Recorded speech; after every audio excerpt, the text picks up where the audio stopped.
जय हिंद दोस्तों, welcome to the online state exam. आज हम लोग दोस्तों ज्ञान बिंदु जीएस एकेडमी का प्रैक्टिस सेट नंबर 3 को डिस्कस करें, जो बिहार दरोगा के लिए मोस्ट इंपॉर्टेंट में प्रश्न दिए गए हैं। चलिए आज के हम सेशन को शुरू करते हैं। वीडियो का अंत में दोस्तों आप अपना स्कोर जरूर बताइएगा कि आपका स्कोर इसमें कितना रहा। अभी तक दोस्तों हमारे चैनल पर नए हैं तो हमारे चैनल को सब्सक्राइब करें और बेल आइकन नोटिफिकेशन को ऑन कर लें ताकि हमारी वीडियो सबसे पहले आप तक पहुंचे। चलिए हम आज के सेशन को शुरू करते हैं दोस्तों। हमारा पहला प्रश्न दिया गया है कि निम्न कथनों पर विचार कीजिए। कथन एक दिया गया है कि भारत का संवैधानिक जो विकास है, भारत का संविधान विश्व का सबसे बड़ा लिखित एवं सर्वाधिक व्यापक संविधान है। ये बिल्कुल सही है कि भारत का संविधान सबसे बड़ा संविधान है। कथन दो कहता है कि भारतीय संविधान बृहद होने का कारण इससे संघ एवं राज्य दोनों सरकार का संविधान समाहित है। ये भी सही है कि इसमें भारत के संविधान में संघ और राज्य दोनों का संविधान समाहित किया गया है। तो ऑप्शन नंबर 4 इसका राइट आंसर हो जाएगा। 1 और 2 दोनों सही है। नेक्स्ट प्रश्न दिया गया कि वह कौन सा संविधान संशोधन जिसमें भारतीय संविधान में ऐसे प्रावधान जोड़े गए जिससे राज्य के नीति निर्देशक सिद्धांत मौलिक अधिकार की अपेक्षा अधिक प्रभावशाली हो गया है। तो यह जोड़ा गया था आपका 42वां संविधान संशोधन 1976 में। 1976 में जो है 42वां संविधान संशोधन के तहत जो है राज्य के नीति निर्देशक सिद्धांत और मौलिक अधिकार की अपेक्षा अधिक प्रभावशाली हुआ है। ऑप्शन नंबर 4 इसका राइट आंसर हो जाएगा। नेक्स्ट प्रश्न दिया गया हमारा कि निम्न कथनों पर विचार कीजिए। मूल अधिकार में भारतीय नागरिकों का 7 मौलिक अधिकार दिए गए थे। मूल अधिकार में जो है भारतीय नागरिकों को जो है 7 मौलिक अधिकार दिए गए थे, बिल्कुल सही है।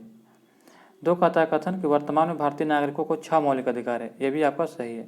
शुरू में जो है भारतीय को जो है भारत के नागरिकों को 7 मौलिक अधिकार दिए गए थे और जो है फिर उसके बाद हटा करके एक मौलिक अधिकार को जो है संपत्ति के अधिकार के जो हटा करके उसके बाद वर्तमान में भारतीय के नागरिकों को 6 मौलिक अधिकार दिए गए हैं। तो आपका इसका राइट आंसर क्या हो जाएगा? ऑप्शन नंबर 1 और 2 दोनों सही है। ऑप्शन नंबर 1 इसका राइट आंसर हो जाएगा। नेक्स्ट प्रश्न दिया गया फ्रेंड्स कि किस संबंध में उत्पन्न विवाद का निर्णय हेतु संसद के दोनों सदनों की संयुक्त बैठक आहुति की जा सकती है। तो जब जो है विवाद साधारण विधेयक जब दोनों संसद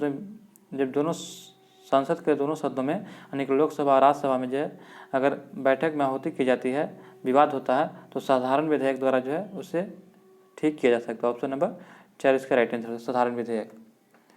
नेक्स्ट प्रश्न देखते हैं, उपराष्ट्रपति के संबंध में कौन सा कथन सही है।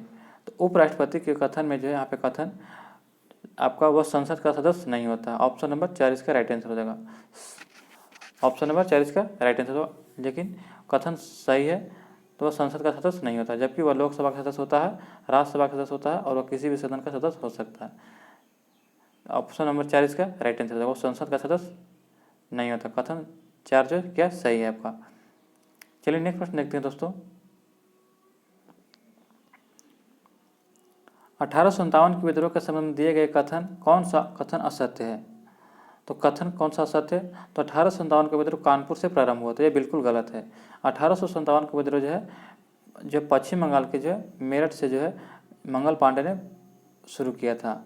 ऑप्शन नंबर यानी कि बैरकपुर छावनी से शुरू किया था। 1857 का विद्रोह कानपुर से प्रारंभ न होकर के जो पश्चिम बंगाल के जो बैरकपुर छावनी से जो है मंगल पांडे ने शुरू किया था। ऑप्शन नंबर इसका राइट आंसर हो गया, गलत है। बी कहता है कि चर्बी वाले कारतूस का उपयोग लाना 1857 के विद्रोह का तत्कालीकरण था, यही सही आपका दिया गया है। बी सी कहता है कि मंगल पांडे प्रथम भारतीय सिपाही थे जिन्होंने चर्बी वाले कारतूस का प्रयोग करने से इनकार कर दिया, भी आपका सही है। मंगल पांडे जो है बैरकपुर जो है पश्चिम बंगाल की 34वीं रेजिमेंट का एक सिपाही थे, ये भी सही है। तो आपको बी सी डी सही है, जबकि ये गलत है। तो आपका इसका राइट आंसर, इसमें गलत चुना था तो ये आपका राइट आंसर हो जाएगा। नेक्स्ट प्रश्न दिया गया फ्रेंड्स कि निम्न में से कौन सम्मिलित नहीं है। तो इनमें से जो कौन सम्मिलित नहीं है, तो अर्पण जो है यह गुजरात का जो है नहीं है, बल्कि अर्पण जो है यह आपका उत्तराखंड का है। कहाँ का? उत्तराखंड का है, ये याद रखिएगा। जबकि रंगोली महाराष्ट्र का है, अल्पना पश्चिम बंगाल का है, मंडावना जो है राजस्थान का है, जबकि अर्पण जो है कहाँ का है? तो गुजरात का नहीं बल्कि उत्तराखंड का। तो ऑप्शन नंबर 4 इसका राइट आंसर हो जाएगा। ब्रिटिश हुकूमत ने किस वर्ष अस्थायी बंदोबस्त लागू किया था जिसके अंतर्गत बंगाल, बिहार, बनारस क्षेत्र में को शामिल किया गया था। तो यह जो है 1793 में अस्थायी बंदोबस्त लाया गया था। ऑप्शन नंबर 4 इसका राइट आंसर हो जाएगा। लॉर्ड कॉर्नवालिस के द्वारा जो है 1793 में अस्थायी बंदोबस्त लाया गया था। ऑप्शन नंबर 4 इसका राइट आंसर हो जाएगा। निम्न कौन सी अवधारणा बौद्ध, जैन और ब्राह्मणों तीनों धर्मों में समान है? तो इसका आपका राइट आंसर क्या हो जाएगा? तो कर्मवाद और कर्मवाद का सिद्धांत जो है बौद्ध, जैन और ब्राह्मण तीनों धर्मों में समान है। ऑप्शन नंबर 4 इसका राइट आंसर है कर्मवाद का सिद्धांत। भारत का सबसे अधिक विस्तृत भूभाग आकृति प्रदेश कौन सा है? तो इसका अब जो है दक्षिण का पठार जो भारत का सबसे अधिक विस्तृत भूभाग आकृतिक प्रदेश। ऑप्शन नंबर 6 का राइट आंसर हो जाएगा। नेक्स्ट प्रश्न कहता है कि निम्न में से कौन सा सम्मिलित नहीं है? तो इसका आपका राइट आंसर क्या हो जाएगा? लोकटक झील मणिपुर में है, हुसैन सागर झील यह जो है कर्नाटक में नहीं बल्कि हुसैन सागर झील कहाँ है? तो यह हैदराबाद में है। हैदराबाद में है हुसैन सागर झील, याद रखिएगा। जबकि सांभर झील राजस्थान में, लोनार झील महाराष्ट्र में है। चलिए नेक्स्ट प्रश्न देखते हैं। निम्न में से कथन पर विचार करें। यहाँ पे कथन दिया गया है, कथन पर विचार करना है।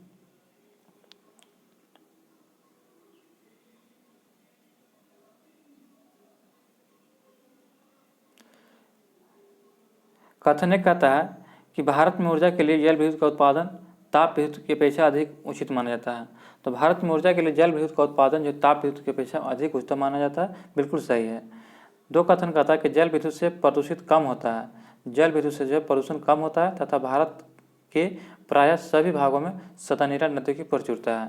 तो ये भी आपका सही है, यानी कथन 1 और 2 दोनों सही है। तो चलिए इसका देखते हैं आंसर क्या होता है। यहाँ दिया गया है कि कथन 1 सत्य है, कथन 2 भी सत्य है, लेकिन कथन 1 की सही व्याख्या कथन 2 द्वारा नहीं की जा सकती है। तो ऑप्शन नंबर ए इसका राइट आंसर हो जाएगा।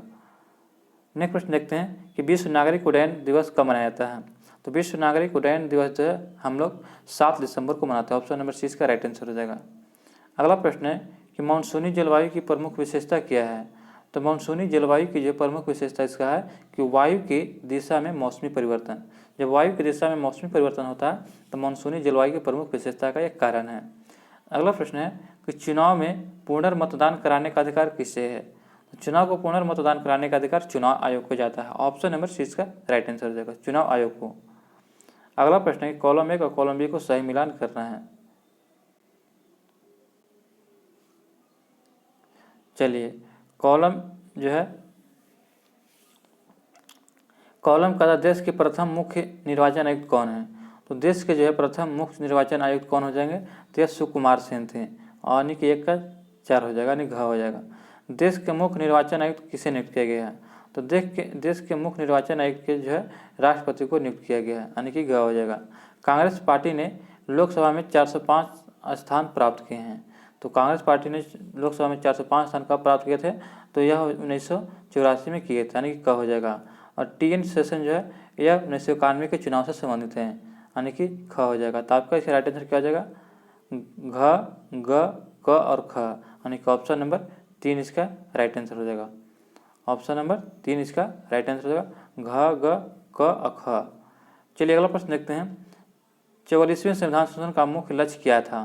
तो 44वां संविधान संशोधन कराने का इसका मुख्य लक्ष्य था कि भविष्य में आपातकालीन प्रावधानों को लागू करने में कठिन बनाना।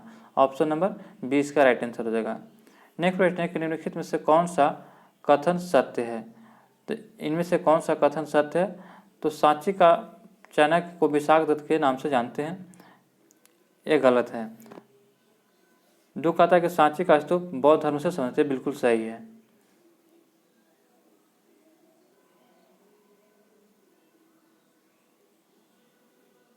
तो आपका केवल 2 सही हो जाएगा। नेक्स्ट प्रश्न देखते हैं, 18 का बी हो जाएगा, यानी कि 2 सही। नेक्स्ट प्रश्न देखते हैं कि निम्न कथनों पर विचार करें।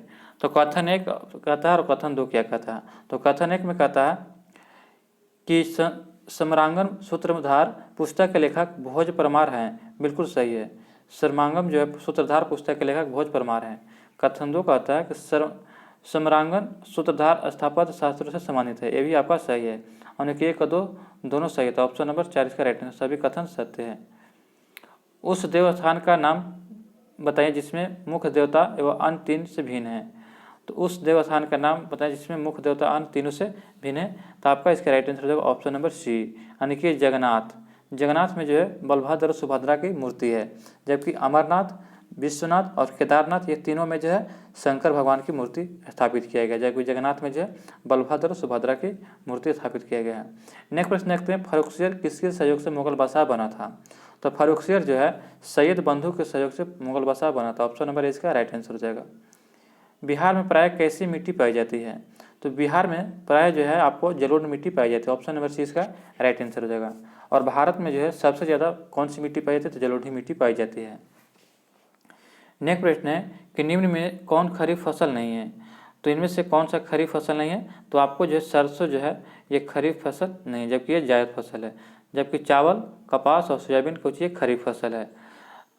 और बी यानी कि सरसों जो क्या है ये रबी फसल एक प्रकार से है। अगला प्रश्न देखते हैं। अगला प्रश्न, निम्न में से कौन सा स्थानीय पवन उष्ण स्थानीय पवन नहीं है? तो निम्न में से कौन सा जो स्थानीय पवन उष्ण स्थानीय पवन नहीं है? तो आपका इसका राइट आंसर हो जाएगा ऑप्शन नंबर ए, यानी कि मिस्ट्रल जो है ये एक प्रकार का ठंडी पवन है। मिस्ट्रल जो एक प्रकार का ठंडी पवन है जो फ्रांस में बहता है। ऑप्शन यानी कि फ्रांस में, ऑप्शन नंबर ए इसका राइट आंसर हो जाएगा। नेक्स्ट प्रश्न है कि संसद के किसी सदस्य को गैर सरकारी सदस्य कहा जा सकता है? तो यह जो संसद के सदस्य को जो गैर सरकारी सदस्य कब कहा जाता है? जब मंत्री के अलावा अन्य प्रत्येक सांसद को मंत्री के अलावा अन्य जो प्रत्येक सांसद है उसको जो है हम लोग गैर सरकारी सदस्य कहा जाता है। ऑप्शन नंबर सी इसका राइट आंसर हो जाएगा। अगला प्रश्न देखते हैं फ्रेंड्स कि ब्रिटेन के किस राजा ने ईस्ट इंडिया कंपनी को बम्बई दिया था?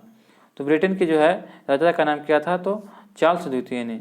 चार्ल्स द्वितीय ने जो ब्रिटेन के एक राजा थे जिसने ईस्ट इंडिया कंपनी को बम्बई को दिया था। ऑप्शन नंबर 4 इसका राइट आंसर हो जाएगा। नेक्स्ट प्रश्न है कि विजयनगर के किस शासक ने विवाह कर जैसे अलोकप्रिय करों का समाप्त किया? तो यह समाप्त करने वाला शासक का नाम क्या है? कृष्णदेवराय। ऑप्शन नंबर इसका राइट आंसर होगा। कृष्णदेवराय जो है दक्षिण भारत यानी विजयनगर के शासक थे जो विवाह कर जैसे अलोकप्रिय करों को समाप्त किया। विवाह में दिया जाने वाला जो कर होता था उसे समाप्त कर दिया। नेक्स्ट प्रश्न देखते हैं फ्रेंड्स, निम्न कथनों पर विचार करें। तो कथन एक दिया गया कि पेशवा बाजीराव प्रथम जो है पेशवा बाजीराव प्रथम को लड़ाकू पेशवा और हिंदू शक्ति के अवतार कहा जाता है। तो बिल्कुल सही कहा जाता है। बाजीराव पेशवा को जो प्रथम को जो लड़ाकू पेशवा के नाम से जानते हैं। दो कहता है कि पेशवा नाना फडणवीस और मैकियावेली को कहा जाता है। पेशवा जो है नाना फडणवीस को मैकियावेली कहा जाता है, ये भी सही है। नाना फडणवीस को जो मैकियावेली के नाम से भी जानते हैं। मराठा साम्राज्य का अंतिम पेशवा बाजीराव द्वितीय थे, ये भी आपका सही है। यानी कि कथन 1, 2, 3 सही, यानी कि ऑप्शन नंबर सी इसका राइट आंसर हो जाएगा। नेक्स्ट प्रश्न देखते हैं, बरौनी में किस मार्ग से कच्चा तेल पहुंचाया जाता था? तो बरौनी में जो है यह आपका पाइपलाइन के माध्यम से जो है कच्चा तेल पहुंचाया था। ऑप्शन नंबर सी इसका राइट आंसर हो जाएगा। धरती अबाबा किसे कहा जाता है? तो धरती अबाबा जो है यह बिरसा मुंडा को कहा जाता है। ऑप्शन नंबर सी इसका राइट आंसर हो जाएगा। नेक्स्ट प्रश्न देखते हैं, नवोदय विद्यालय में दाखिला किस कक्षा में होता है? तो नवोदय विद्यालय में जब अगर आपको तो किसी को दाखिला कराना है तो 6ठी कक्षा से शुरू होता है। ऑप्शन नंबर इसका राइट आंसर हो जाएगा। इंग्लैंड में प्रौद्योगिकी क्रांति किस उद्योग से आरंभ हुई थी? तो इंग्लैंड में प्रौद्योगिकी क्रांति जो है वस्त्र उद्योग से प्रारंभ हुई थी। ऑप्शन नंबर इसका राइट आंसर हो जाएगा। नेक्स्ट प्रश्न है कि दिल्ली स्थित लोटस टेम्पल किस धर्म से संबंधित है? दिल्ली में स्थित लोटस टेम्पल जो है यह जो आपको किससे संबंधित है? तो बहाई से संबंधित है। ऑप्शन नंबर ए इसका राइट आंसर बहाई से। नेक्स्ट प्रश्न देखा जाए तो निम्न में से कौन सा कथन असत्य है? तो इनमें से गलत कथन को पहचान करना है। तो चलिए, कथन 1 कहता है आपका कि 0 डिग्री अक्षांश रेखा भूमध्य रेखा कहलाती है। बिल्कुल सही है। और यह पृथ्वी के केंद्र से गुजरती तथा पृथ्वी को 2 बराबर भागों में बांटती है। ये भी आपका सही है। बी कहता है कि भूमध्य रेखा पर दिन रात बराबर होते हैं तथा इस अक्षांश पर वार्षिक तापांतर न्यूनतम होता है। तो इसका भी राइट आंसर बी इसका सही है। सी कथन कहता है कि भूमध्य रेखा से ऊपर 0 डिग्री 90 उत्तरी ध्रुव तक उत्तरी गोलार्ध और भूमध्य रेखा से नीचे 0 डिग्री से 90 दक्षिणी ध्रुव या दक्षिणी गोलार्ध कहलाता है। ये भी आपका सही है। कथन 4 कहता है कि 1 डिग्री अक्षांश 120 किलोमीटर के बराबर होता है। यह गलत है। 1 डिग्री अक्षांश जो है 111 किलोमीटर के बराबर होता है। लगभग जो है 111 किलोमीटर के बराबर होता है, याद रखिएगा। तो ऑप्शन नंबर 4 इसका राइट आंसर हो जाएगा। यह गलत है। नेक्स्ट प्रश्न देखा जाए दोस्तों, तो निम्नलिखित देशों पर विचार कीजिए। यहाँ पे देश दिया गया उस पर विचार करना है। तो यहाँ पे कि किन उपरोक्त में से किन किन शहरों से होकर मकर रेखा गुजरती है, तो किन किन शहरों से मकर रेखा गुजरती है, तो Chile, Argentina, Paraguay, Brazil, Namibia, Botswana, दक्षिण अफ्रीका, मोजाम्बिक, मेडागास्कर, ऑस्ट्रेलिया। यानी कि सभी से जो है आपको क्या होता है कि मकर रेखा गुजरती है। ऑप्शन नंबर सी इसका राइट आंसर होगा, उपरोक्त में से सभी देशों से। नेक्स्ट प्रश्न देखते हैं फ्रेंड्स कि किस नदी प्रणाली का जल सबसे अधिक उपयोग में आता है, तो इसका आपका राइट आंसर हो जाएगा गंगा।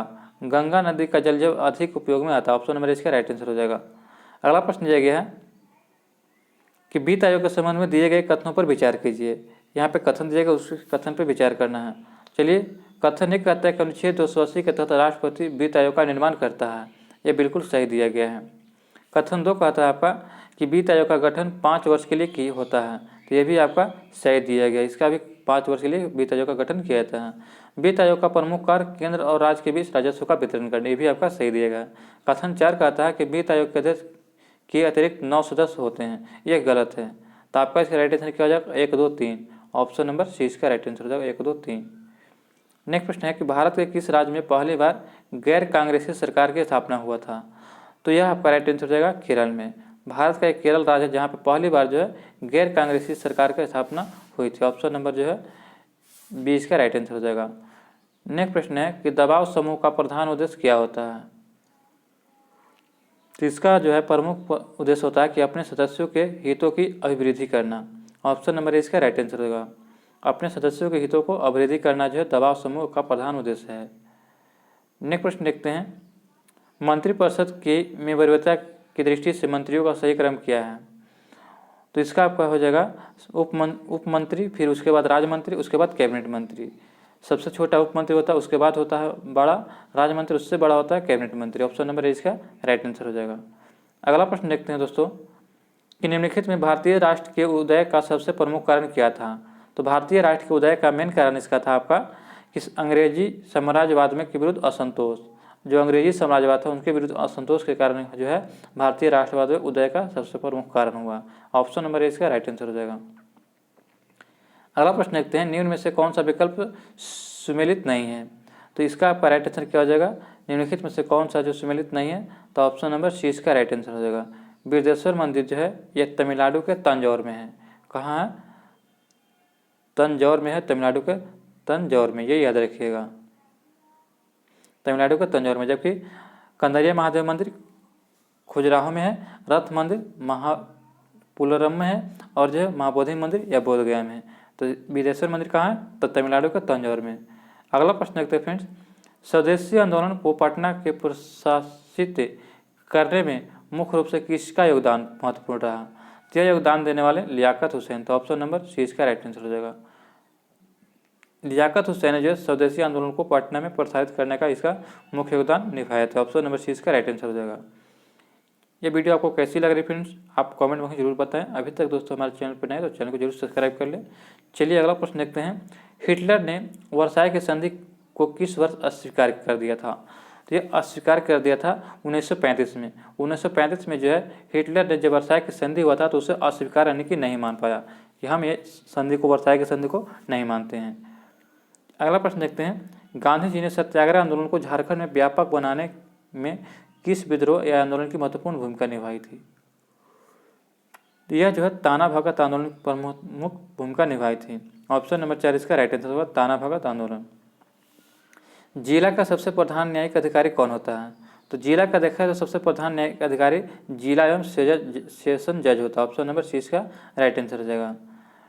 नेक्स्ट प्रश्न है, निम्न में से कौन से विकल्प में दिए गए कथन असत्य, यानी कि कथन कौन सा जो है गलत है, तो सिखों के यहाँ पे सिखों दिएगा, सिखों हो जाएगा। सिखों के 10वें गुरु तेज बहादुर के पुत्र थे, ये बिल्कुल सही है।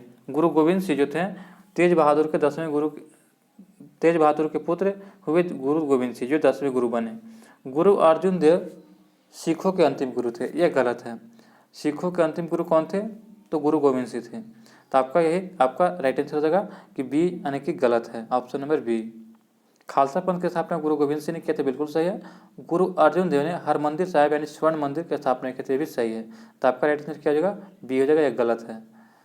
मुंबई महानगर का एसटीडी कोड क्या है, तो मुंबई महानगर का जो STD कोड है आपका 022 है। ऑप्शन नंबर 20 का राइट आंसर होगा 022।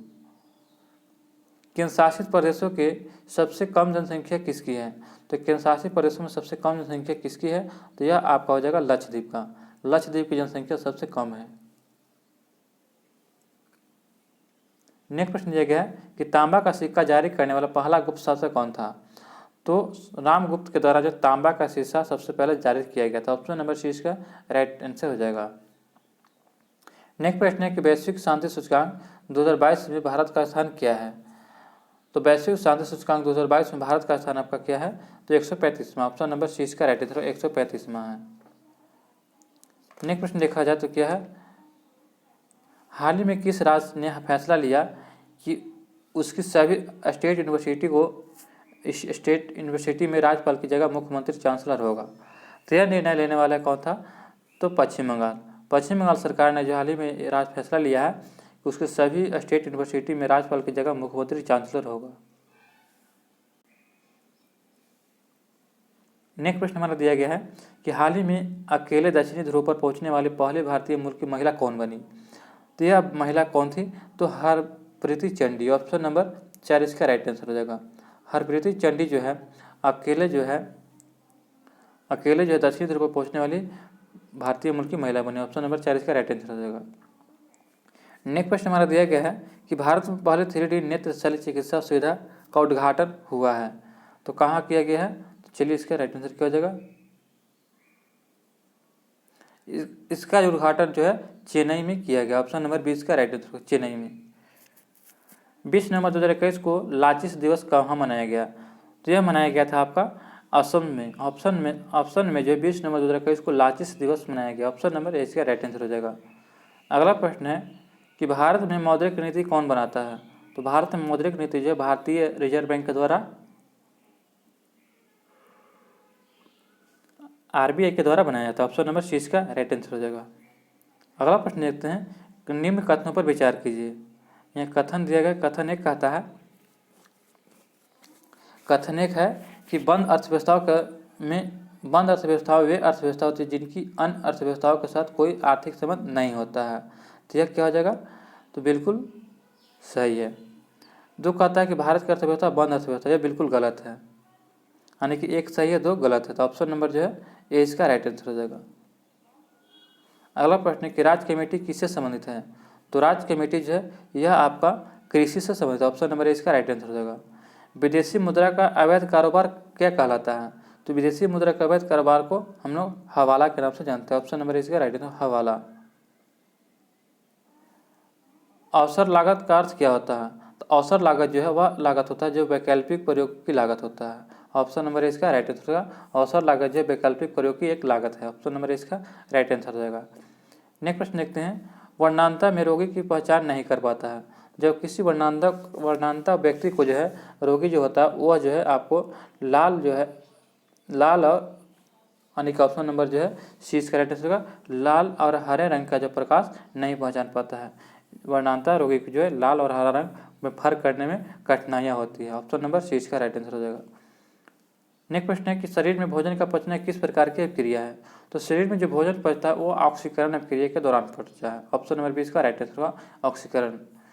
मैदानी पारिस्थितिकी तंत्र में मेढक किस प्रकार का उपभोक्ता होता है? तो यह द्वितीय उपभोक्ता जो मेढक होता है। ऑप्शन नंबर 20 का राइट आंसर हो जाएगा।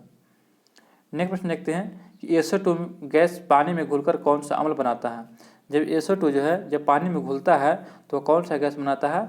तो H2SO3। ऑप्शन नंबर 20 का राइट आंसर हो जाएगा। नेक्स्ट प्रश्न है कि भाप अंगार गैस किसका मिश्रण होता है? तो भाप अंगार जो गैस होता है यह आपका कार्बन मोनोऑक्साइड और हाइड्रोजन का मिश्रण होता है। कार्बन मोनोऑक्साइड यानी कि CO प्लस H2 का मिश्रण होता है। ऑप्शन नंबर सी इसका राइट आंसर हो जाएगा। बिजली से लगी आग बुझाने में प्रयुक्त होता है। तो जब बिजली से लगी आग होता है तो उसे बुझाने में जो है आपको पायरिन अग्निशामक प्रयोग करते हैं। ऑप्शन नंबर इसका राइट आंसर हो जाएगा पायरिन अग्निशामक। मनुष्य के रोग निरोधी क्षमता को सबसे अधिक कौन प्रभावित करता है? तो यह जो प्रभावित करता है आपका HIV। ऑप्शन नंबर सी इसका राइट आंसर होगा। HIV जो है मनुष्य के रोग को निरोधी क्षमताओं को सबसे अधिक प्रभावित करता है। ऑप्शन नंबर सी इसका राइट आंसर हो जाएगा। निम्न में से कौन सुमेलित नहीं है? तो निम्न में से जो है कौन सम्मिलित नहीं है? तो सेव में जो मैलिकम होता है, चाय में टैनिन होता है, और जो है दही में लैक्टिक होता है, और संतरा में क्या होता है? तो सिट्रिकम होता है। संतरा में सिट्रिकम। फॉर्मिकम कहाँ होता है? तो चींटी के डंक में होता है या बिच्छू के डंक में फॉर्मिकम पाया जाता है। संतरा में साइट्रिकम हो जाएगा। ऑप्शन नंबर 4 इसका राइट आंसर हो जाएगा। अगला प्रश्न फ्रेंड कि जूल मात्रक है किसका? तो जूल जो आपका मात्रक किसका है? तो कार्य और ऊर्जा का। कार्य और ऊर्जा का मात्रक क्या होता है? जूल होता है। ऑप्शन नंबर इसका राइट आंसर हो जाएगा। CO का मोलर द्रव्यमान कितना होता है? यानी कार्बन मोनोऑक्साइड का जो है मोलर द्रव्यमान कितना होगा? तो आपका इसका राइट आंसर क्या हो जाएगा? Option number A 28 AMU। Carbon का कितना होता है? तो 12 परमाणु द्रव्यमान होता है, और जो ऑक्सीजन का 16 होता है। दोनों को जोड़ देंगे तो 6 2 8 1 1 2 यानी कि 28 AMU हो जाएगा आपका। कोशिका भित्ति पाई जाती है, तो कोशिका भित्ति किसमें पाई जाती है? तो यह आपका राइट आंसर होगा ऑप्शन नंबर 4 पादप कोशिकाओं में कोशिका भित्ति पाई जाती है। मक्का यानी कि जी मैस में सर्वाधिक प्रतिशत मात्रा में रहता है, तो मक्का में सर्वाधिक प्रतिशत मात्रा किसका रहता है? तो यह आपका right answer option number C यानी कि जो है कार्बोहाइड्रेट जो होता है मक्का में सबसे अधिक होता है। ऑप्शन नंबर सी इसका राइट आंसर हो जाएगा। हमारे देश में प्रतिवर्ष औसतन प्रति व्यक्ति भोजन के रूप में मांस की खपत कितनी होती है? तो मांस की खपत जो हमारे देश में होती है 131 ग्राम, यानी कि 150 ग्राम से भी कम, यानी कि 125 ग्राम के आसपास में जो है हमारे देश में प्रति व्यक्ति भोजन के रूप में जो मांस की खपत करती है। ऑप्शन नंबर 20 का राइट आंसर हो जाएगा। आवर्त सारणी के वर्ग 2 में तत्व क्या कहलाते हैं? तो आवर्त सारणी में वर्ग 2 के तत्व को क्या कहते हैं? तो इसे हम लोग जो है क्षारीय मृदा धातु के नाम से जानते हैं। ऑप्शन नंबर सी इसका राइट आंसर हो जाएगा। क्षारीय धातु वर्ग 1 के तत्व को कहते हैं, और 2 को क्षारीय मृदा धातु का। तो ऑप्शन नंबर सी इसका राइट आंसर हो जाएगा। नेक्स्ट प्रश्न देखते हैं कि बीज रहित पौधे में उत्पादन में कौन से हार्मोन सहायक होते हैं? तो बीज रहित पौधे में उत्पादन में कौन से हार्मोन सहायक होते हैं? तो चलिए इसका राइट आंसर क्या हो जाएगा? तो ऑप्शन नंबर ए यानी कि बीज रहित पौधे में जो आपका सहायक होता है साइटोकाइनिन। ऑप्शन नंबर इसका राइट आंसर हो जाएगा। नेक्स्ट प्रश्न है कि निम्न में से कौन सा सहयुग्म में है? तो सहयुग्म में कौन सा हो जाएगा? तो F माइनस 32/9 बराबर C/5 होता है। ऑप्शन नंबर 20 का राइट आंसर हो जाएगा। मेढक में त्वचा के द्वारा होने वाला श्वसन क्या कहलाता है? तो यह जो है यदा कथा भी ही होता है। ऑप्शन नंबर 4 इसका राइट आंसर हो जाएगा। मेढक में त्वचा के द्वारा होने वाला श्वसन को यदा कथा ही होता है। ऑप्शन नंबर 4 इसका राइट आंसर हो जाएगा। नेक्स्ट प्रश्न देखते हैं कि निम्न कथनों पर विचार कीजिए। तो कथन एक कहता है आपका कि यकृत मानव शरीर का सबसे बड़ी अंतःस्रावी ग्रंथि है। यकृत जो है मानव शरीर का सबसे बड़ी अंतःस्रावी ग्रंथि है। और दो कहता है कि यकृत का वजन वयस्क व्यक्तियों में जो है 1.5 से 2 kg के मध्य होता है। यह भी क्या है? यह सही है आपका। 3 क्या कहता है आपका? 3 कहता है कि यकृत के पाचन जो है यकृत जो है वसा के पाचन में महत्वपूर्ण भूमिका निभाता है। तो यानी कि आपका राइट आंसर क्या हो जाएगा? 2 और 3 सही है।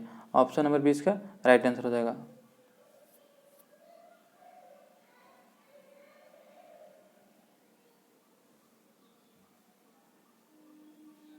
नेक्स्ट प्रश्न दिया गया हमारा कि निम्न में से कौन सा कथन सही नहीं है? तो आपका इसका राइट आंसर क्या हो जाएगा? तो मूली जो है रूपांतरित तना है, गलत है। मूली जो है एक प्रकार का जड़ है, रूपांतरित तना नहीं है। ऑप्शन नंबर 20 का राइट आंसर हो जाएगा। अगला प्रश्न है कि सुरती, मेसाना, मुर्रा, जफराबादी किस पशु की प्रजाति है? तो यह जो प्रजाति आपका हो जाएगा भैंस का। ऑप्शन नंबर 20 का राइट आंसर हो जाएगा। अगला प्रश्न है कि एक मोटरसाइकिल 20 किलोमीटर प्रति घंटा की गति से जो है चलता है, तो इसकी औसत चल बताना है। तो यह मैथ का प्रश्न है। तो आपका 81 का आपका राइट आंसर हो जाएगा सी हो जाएगा, 60 किलोमीटर प्रति घंटा। 82 का राइट आंसर क्या हो जाएगा? तो इसका आपका 82 का राइट आंसर हो जाएगा सी हो जाएगा।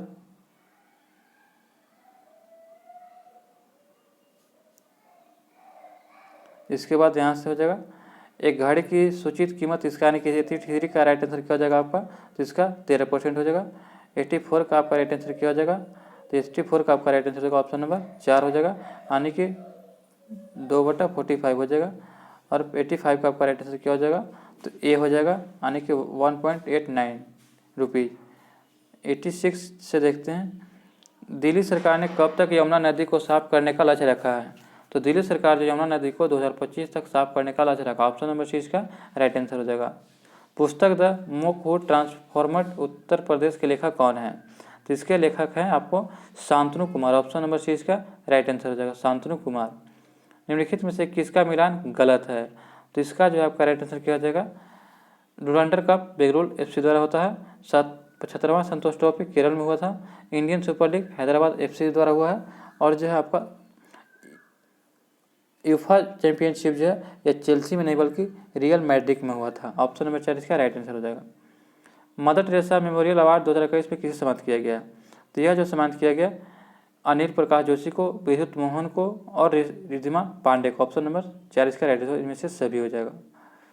नेक्स्ट प्रश्न देखते हैं कि 29 जून 2022 को कहाँ पर जीएसटी परिषद की 47वीं बैठक आयोजित किया गया? तो यह आयोजित किया गया चंडीगढ़ में। ऑप्शन नंबर इसका राइट आंसर होगा चंडीगढ़। अगला प्रश्न देखते हैं क्यूएसएट बेस्ट स्टूडेंट सीरीज रैंकिंग 2023 के अनुसार छात्रों के लिए सबसे बेहतर स्तरों की सूची में कौन सा शहर दुनिया के सर्वश्रेष्ठ शहर में रूप में नामित किया गया है? तो यह नामित किया गया लंदन को। ऑप्शन नंबर इसका राइट आंसर हो जाएगा। हाल ही में महाराष्ट्र के औरंगाबाद जिले का नाम बदलकर क्या रखा गया है? तो यह इनका नाम बदल करके जो है रखा गया है संभाजी नगर। ऑप्शन नंबर 4 इसका राइट आंसर हो जाएगा। संभाजी नगर औरंगाबाद जिले का नाम बदलकर रखा गया है। नेक्स्ट प्रश्न है कि फर्डिनेंड मार्कोस जूनियर ने किस देश के 17वें राष्ट्रपति के रूप में शपथ लिया है? तो यह जो है फिलीपींस के राष्ट्रपति के रूप में शपथ लिया। ऑप्शन नंबर 20 का राइट आंसर हो जाएगा। दुनिया का सबसे बड़ा नौसैनिक अभ्यास सिमरपैक 2022 में भारत की तरफ से कौन सा आईएनएस भाग ले रहा है? तो यह भाग लेने वाला है आईएनएस सतपुड़ा। आईएनएस सतपुड़ा जो है नौसैनिक अभ्यास रिमपैक 2022 में भाग लिया है। ऑप्शन नंबर 4 इसका राइट आंसर हो जाएगा। दुनिया के सबसे बड़े इनोवेशन कैंप टी हब 2.0 का उद्घाटन कहाँ किया गया था? तो इसका उद्घाटन जो है आंध्र प्रदेश के हैदराबाद में किया गया। ऑप्शन नंबर ए इसका राइट आंसर हो जाएगा। हाल ही में नीरज चोपड़ा ने कितने मीटर दूर भाला फेंककर राष्ट्रीय रिकॉर्ड बनाया? तो यह राष्ट्रीय रिकॉर्ड बनाया था आपका राइट आंसर हो जाएगा 89.94। ऑप्शन नंबर जो है 20 का राइट आंसर हो जाएगा। नेक्स्ट प्रश्न देखते हैं। नेक्स्ट प्रश्न हमारा दिया गया कि हाल ही में कहाँ पर 5वें वैश्विक फिल्म पर्यटन सम्मेलन का उद्घाटन किया है? तो यह उद्घाटन कहाँ पे किया है? तो आपका इसका राइट आंसर हो जाएगा ऑप्शन नंबर 4 यानी कि मुंबई में किया है। ऑप्शन नंबर 4 इसका राइट आंसर हो जाएगा। नेक्स्ट प्रश्न है कि किस अंतरिक्ष एजेंसी ने कैपस्टोन अंतरिक्ष यान लॉन्च किया है? यह लॉन्च किया गया आपका नासा के द्वारा। ऑप्शन नंबर 20 का राइट आंसर हो जाएगा। कैपस्टोन अंतरिक्ष यान जो नासा के द्वारा लॉन्च किया गया है। नासा जो है अमेरिका के अंतरिक्ष एजेंसी का नाम है। नेक्स्ट प्रश्न देखते हैं। हाल ही में भारतीय सेना कहाँ पर सीमा और तटीय सुरक्षा के पहलुओं और सुरक्षा मंथन 2022 का आयोजन किया है? तो यह आयोजन किया है जोधपुर में। ऑप्शन नंबर 4 इसका राइट आंसर हो जाएगा, राजस्थान के जोधपुर में। आज का अंतिम प्रश्न दिया गया फ्रेंड्स कि हाल ही में संयुक्त राष्ट्र महासागर सम्मेलन 2022 का आयोजन कहाँ किया गया? तो इसका आयोजन जो है लिप्सन में किया गया। ऑप्शन नंबर सी इसका राइट आंसर हो जाएगा। संयुक्त राष्ट्र महासागर सम्मेलन 2022 का आयोजन जो है लिप्सन में किया गया। ऑप्शन नंबर सी इसका राइट आंसर हो जाएगा। चलिए दोस्तों, आपका इसमें स्कोर कितना रहा आप बताना ना भूलें। अभी तक जो हमारे चैनल पर नए हैं तो चैनल को सब्सक्राइब करें और वीडियो को लाइक और बेल आइकन को ऑन कर लें ताकि हमारे वीडियो सबसे पहले आप तक पहुँचे। धन्यवाद दोस्तों।